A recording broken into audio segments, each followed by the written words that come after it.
If you outlaw abortions, abortions will just happen illegally.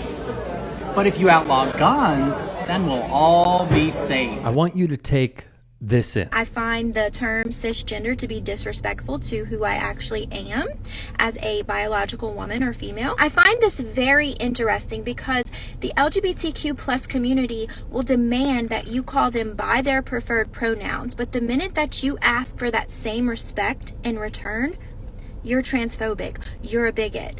It doesn't work like that. And this? My life came crashing down. I knew I needed to get help, so I went to counseling, but never revealed the shame I was battling with feeling transgender.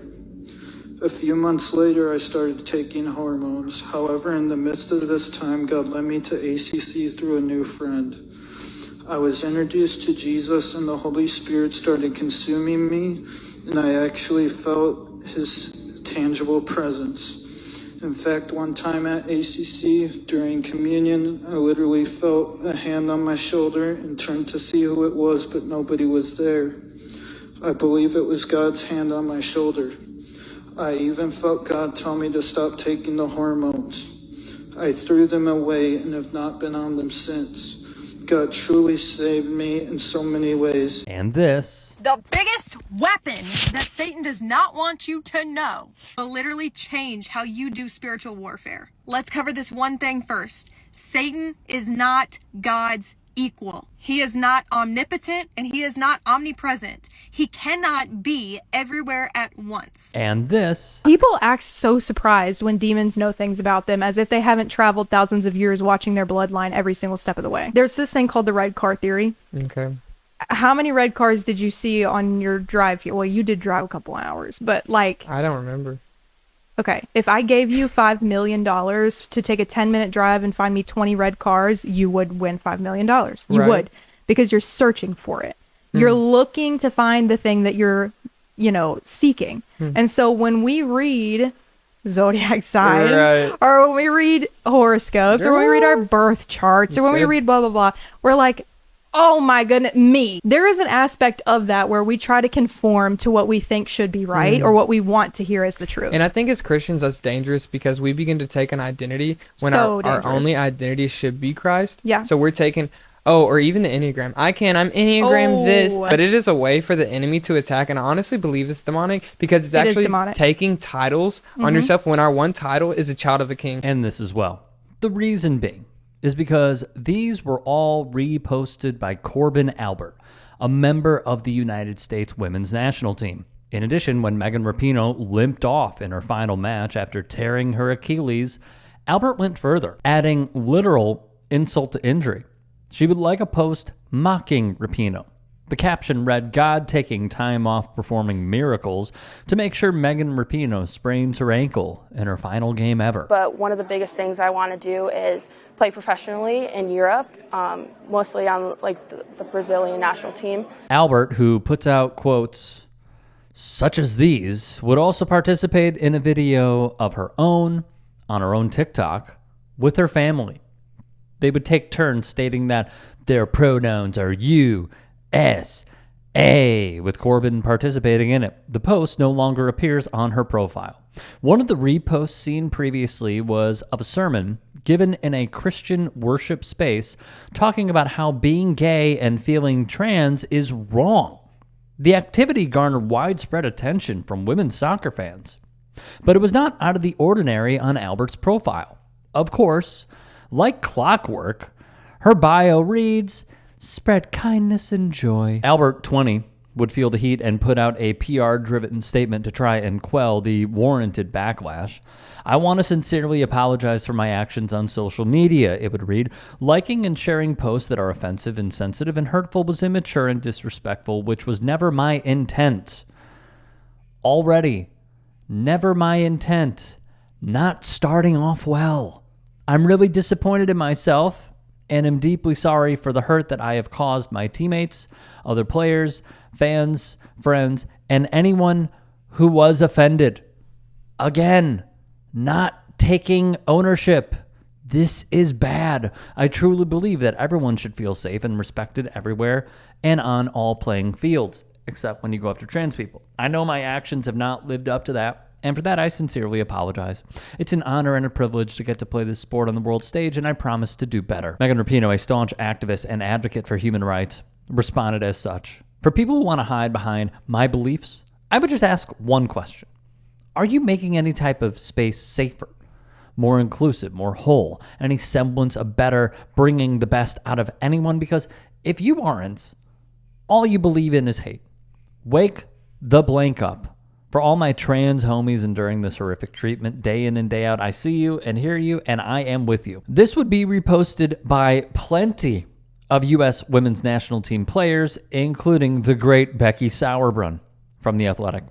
When asked for comment by the outlet, Rapinoe said the post was in response to Albert's social media activity, but stressed that her focus is on the queer lives at stake, whether they be at risk through anti-trans commentary online or targeted legislation.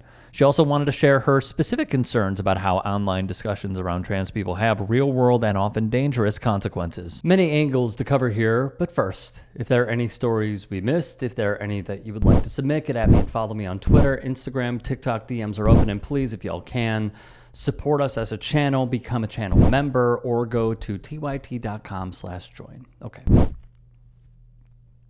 Now that that's out of the way, let's start with this. I find it interesting that she wears number 15. And Megan Rapinoe's statement,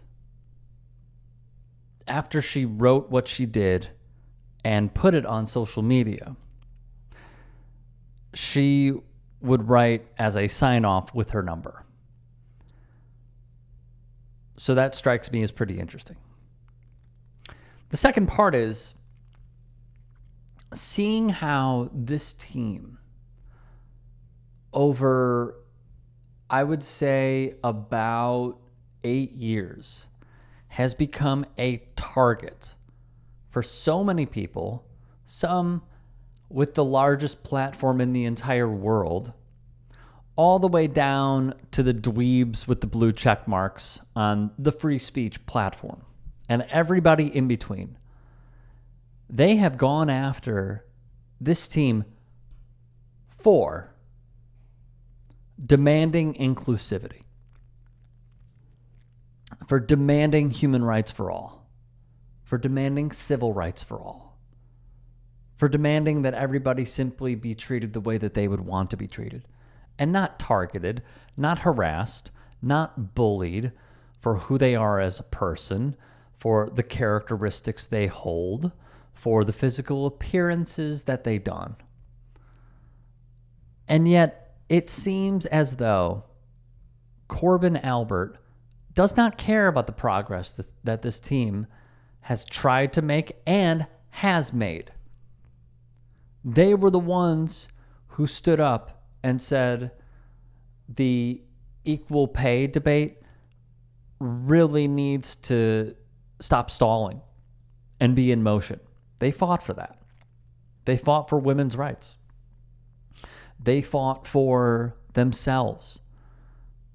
And I just find it really odd that a team that has really shown, aside from Carly Lloyd at times, and Hope Solo, what a team can really be, a cohesive unit, has deferred and gone in this direction is interesting.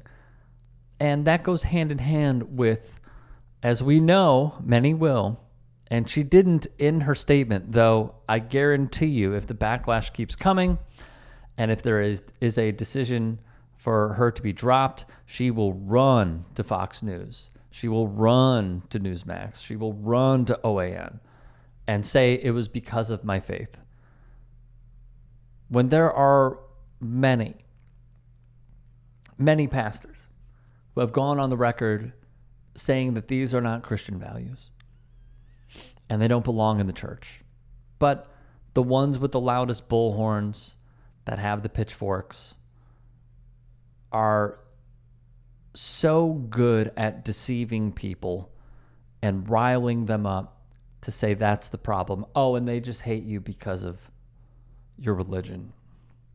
I have a problem with that. I have a problem with people using religion as a shield. Third, and many will not like this because we are in the day and age of go for the jugular, go for the kill, do not have any leniency whatsoever. I think we can all say that when we were 20, we did some dumb things. I can also say that when we were 20, we probably believed some of the things that have not been, that should not have been, rather. I was having a conversation with a friend yesterday, and I told him that I feel like as I grow older, I am becoming more and more and more aligned with further left-wing politics because, in the words of Michael Brooks, be ruthless with systems, be kind with people, and the systems are not working for the people. She is 20. Things that she posted about trans people being the problem are terrible.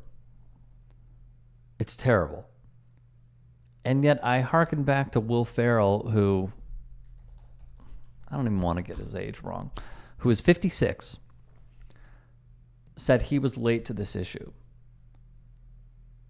But there is a growth pattern and there is a time to learn. And I truly hope that Corbin Albert takes a page out of that book instead of playing the victim.